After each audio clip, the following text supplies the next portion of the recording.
And ಇನ್ನೊಂದು ಮರಿಬೇಡಿ, ನಾನು ಹೇಳ್ಬೇಕಾದ್ರೆ ಅಲ್ಲಿ ಕ್ಯಾಮ್ರಾ ಇದೆ ಎಲ್ಲರೂ ನೋಡ್ತಾರೆ ಅಂತ ಗೊತ್ತಿಲ್ವ ನನಗೆ? ಬಚ್ಚಿಟ್ಕೊಂಡು ಹೇಳ್ದ.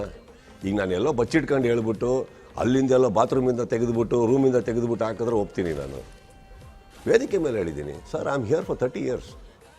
ನನಗಷ್ಟು ಗೊತ್ತಿಲ್ಲ ಕ್ಯಾಮ್ರಾ ಸೆರೆ ಹಿಡಿತಾರೆ ಇನ್ನೊಂದು ಆಗ್ತಾರೆ ಅಂತ.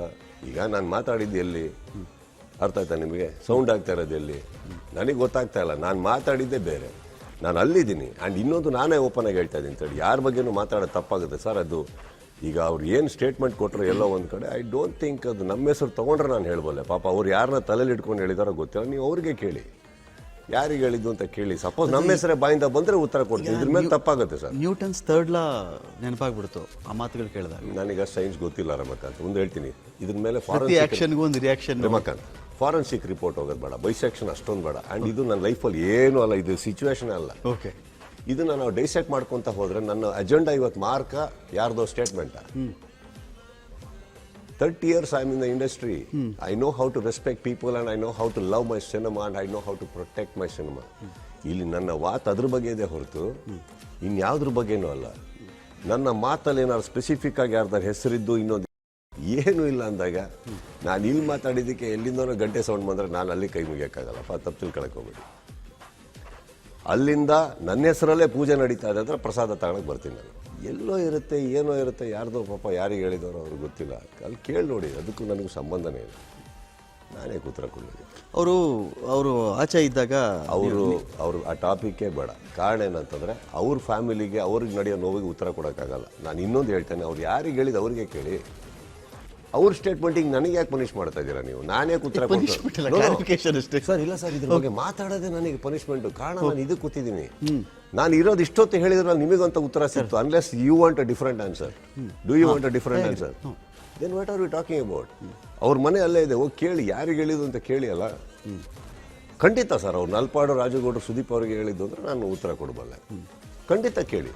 ಇದು ಒಂದು ಈಗ ನಲ್ಪಾಡು ಮಾತಾಡಿದ್ರು ತಾನೆ, ನಲ್ಪಾಡು ಸಿನಿಮಾಗೆ ಇನ್ವಾಲ್ವ್ ಆಗ್ತಾರ? ಇಲ್ಲ. ರಾಜಗೌಡರು ಸಿನಿಮಾಗೆ ಅವರು ಕೂತ್ಕೊಂಡು ಹೇಳಿದಾರೆ ಅಂದ್ರೆ ಬೇರೆ ಇರಬೇಕಲ್ಲ, ಸ್ಪೆಸಿಫಿಕ್ ತಾನೆ. ಈಗ ಅವ್ರು ಯಾವ್ಯಾವುದೋ ಸ್ಥಾನದಲ್ಲಿದ್ದಾರೆ, ಅವ್ರು ಯಾಕೆ ಇಲ್ಲಿಗೆ ಇಳಿತಾರೆ? ಅವ್ರ ಪ್ರೀತಿಯಿಂದ ನಾನು ಫಂಕ್ಷನಿಗೆ ಬಂದಿರೋದು, ಕರೆಕ್ಟಾ? ಈಗ ನನ್ನ ಹೆಸರು ಬಂದಿದೆ ಅಂದ್ರೆ ನಾನು ಹೇಳಬಲ್ಲೆ. ಅಂತೆ ಕಂತೆಗೆ ನಾನು ಮಾತಾಡೋಕ್ಕಾಗಲ್ಲ sir. You at least let us respect our own position.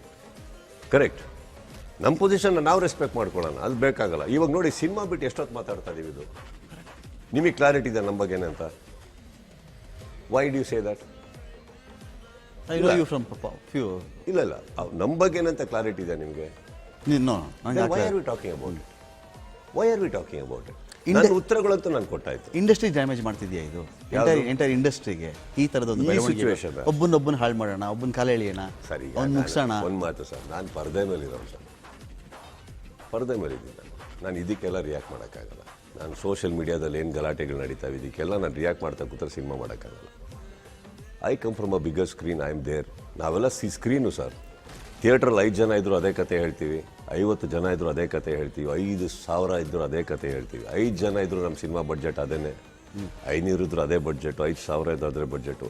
ಥಿಯೇಟ್ರಲ್ಲಿ ಸಿನಿಮಾ ನೋಡ್ತಾರೋ ಸಿಟಿ ಹೊಡಿಬೋದು, ಚಪ್ಪಾಳೆ ತಟ್ಬೋದು, ಸ್ಕ್ರೀನ್ ಯಾವತ್ತೂ ರಿಯಾಕ್ಟ್ ಮಾಡಲ್ಲ. 5 ಜನ ಇದ್ದಾರೆ ಅಂದ ಮಾತ್ರಕ್ಕೆ ಕಮ್ಮಿ ಕತೆ ಹೇಳಿಲ್ಲ, 50 ಜನ ಜಾಸ್ತಿ ಇದ್ದಾರೆ ಅನ್ನೋಕ್ಕೂ ಕತೆ ಜಾಸ್ತಿ ಹೇಳಿಲ್ಲ. ಇದು ನಾವು ಅಲ್ಲಿಗೆಲ್ಲ ಗ್ರೌಂಡ್ ಲೆವೆಲಲ್ಲಿ ಹೋಗಿ ನಡೆಯೋ ಗಲಾಟೆಗಳಿಗೆ ಉತ್ತರ ಕೊಟ್ಕೊಂಡು ಕೂತ್ರೆ ನಮಗೂ ನಿಮಗೂ ವ್ಯತ್ಯಾಸ. You and I, we should be talking about it. ರೀಸೆಂಟಾಗಿ ಏನಾಗಿತ್ತು ಅಂದರೆ, ಈ ಥರದ್ದು ಕೆಲವು ಪೇಜ್ಗಳಲ್ಲೆಲ್ಲ ಈ ಥರದ್ದು ಬಿಟ್ಟಾಕಿವಿ, ವಾಚ್ಯ ಇದ್ದಾಗ ಕಂಪ್ಲೇಂಟ್ ಆಯಿತು, ಅರೆಸ್ಟ್ಗಳು ಆದವು. ಬೇಡ, ಸುದೀಪ್ ಅವರು ಆ ಲೆವೆಲ್ಗೆ ಹೋಗಲ್ಲ. Ramakant, I finished. Okay, will come back to mark. Fine. ನಾನು ಏನು ಹೇಳಬೇಕು, ಡಿಗ್ನಿಫೈಡ್ ಆಗಿ ಎಲ್ಲದೂ ಹೇಳಾಯಿತು, ಕರೆಕ್ಟಾ? ಇದ್ರ ಮೇಲೆ ನಾನು ಮಾತಾಡ್ತಾ ಹೋದರೆ ಏನಾಗುತ್ತೆ ಗೊತ್ತಾ ಸರ್, ಇದನ್ನು ನಾನು ಆ್ಯಕ್ಚುಲಿ ತುಂಬ ಸೀರಿಯಸ್ ಆಗಿ ತೊಗೊಳಲ್ಲ. ಒಬ್ಬ ವ್ಯಕ್ತಿ ನನ್ನ ಹೆಸರು ತೊಗೊಂಡಿದ್ರೆ ನಾನು ರಿಯಾಕ್ಟ್ ಮಾಡ್ತೀನಿ. ನಾನು ಯಾವ್ದಾರ ವ್ಯಕ್ತಿ ಹೆಸರು ತೊಗೊಂಡಿದ್ರೆ ಅವ್ರು ರಿಯಾಕ್ಟ್ ಮಾಡಬೇಕು. ಅಂತೆ ಕಂತೆ ಪಂತೆಗಳಿಗೆ ನಾವು ಯಾರೂ ರಿಯಾಕ್ಟ್ ಮಾಡಬಾರ್ದು. ನಾನು ಸ್ಟ್ರೈಟಾಗಿ ಹೇಳ್ತಾ ಇದ್ದೀನಿ, ನನ್ನ ಹೋರಾಟ ಪೈರಸಿ ಬಗ್ಗೆ ಇತ್ತು, ಕೂತ್ಕೊಂಡಾಗ ಬಂತು ಪೈರಸಿ ಬಗ್ಗೆ ಹೇಳಿದ್ದು, ನಾನು ದೃಢವಾಗಿ ಅದ್ರ ಮೇಲೆ ನಿಲ್ತಾ ಇದ್ದೀನಿ. ಇದು ಯಾವುದ್ರಲ್ಲೂ ಸಂಕೋಚನವಿಲ್ಲ, ಯಾವುದ್ರಲ್ಲಿ ಏನೂ ಇಲ್ಲ. ಜೀವನದಲ್ಲಿ ಇಷ್ಟು ಮುಂದೆ ಬಂದಿದ್ದೀವಿ ಅಂದಮೇಲೆ ನನಗೆ ಬೇರೆ ಅವಶ್ಯಕತೆನೇ ಇಲ್ಲ ಏನಾರು ಹೇಳೋದಕ್ಕೆ. ಓಕೆ, ಇದ್ರ ಮೇಲೆ ನಾನು ನಿಮಗೆ ಇನ್ನು ಹೇಳೋದು ಎಲ್ಲದೂ ಹೇಳಿದ್ದೀನಿ. ನನಗೆ I have nothing against anybody, but I will not keep quiet when something happens to my film. My film is my responsibility. ನಿದ್ದೆ ಕೆಟ್ಟಿ ಎಲ್ಲ ಕೆಟ್ಟಿ ಅಷ್ಟು ಹೋರಾಡ್ಕೊಂಡು ಸಿನಿಮಾ ಕಂಪ್ಲೀಟ್ ಮಾಡ್ಕೊಂಡು ಬರೋನಿಗೆ ಎಷ್ಟು ಹಠ ಇದೆಯೋ ಕಾಪಾಡ್ಕೊಳ್ಳೋಕ್ಕೂ ಅಷ್ಟೇ ಹಠ ಇರಬೇಕಲ್ವಾ? ಅದು ತಪ್ಪ ಇಲ್ಲ ತಾನೆ. ನನ್ನ ಸಿನಿಮಾದ ವಿರುದ್ಧ ಯಾರ್ಯಾರು ಏನೇನು ಮಾಡೋಕ್ಕೆ ರೆಡಿ ಇದ್ದಾರೋ ಅವ್ರ ಮೇಲಿರುವಂಥ ಒಂದು ಹೋರಾಟ ಯುದ್ಧವೇ ಹೊರತು ಯಾರ್ಯಾರ ಮೇಲೂ ಅಲ್ಲ ಸರ್. Okay, correct. ಆಕ್ಷನ್ ಬಗ್ಗೆ ಹೇಳಿ, ಮಾರ್ಕ್ ಆಕ್ಷನ್ ಬಗ್ಗೆ. ಇದು ಒಂದು ಆ್ಯಕ್ಷನ್ನೇ ನಡೀತಾ ಇರೋದು ಇವಾಗ. ಬಟ್ ಒಂದಂತೂ ಸತ್ಯ ಸರ್, ನಾನು ಅವ್ರಿಗೆ ಹೇಳಿದ್ದಾನೆ, ಅವ್ರಿಗೆ ನಾನೇ ಮಾರ್ಕಿಗೆ ಬರ್ತಾ ನಾನು ಹೇಳಿದೆ ಸರ್ ಅದನ್ನ, ನಿಮಗೇನು ಈಗ ಈ ಪಿಕ್ಚರ್ಗೆ ಈ ಸಿನಿಮಾ ಬಗ್ಗೆನೇ 2 ದಿನ ಮಾತಾಡಬೇಕಾ ನೋಡು ಅಂತಂತೆ, ನೋಡಿ ಹಂಗೆ ನಡೀತಾ ಇದೆ. ನಾನು ಏನಿಲ್ಲ, ನಾವು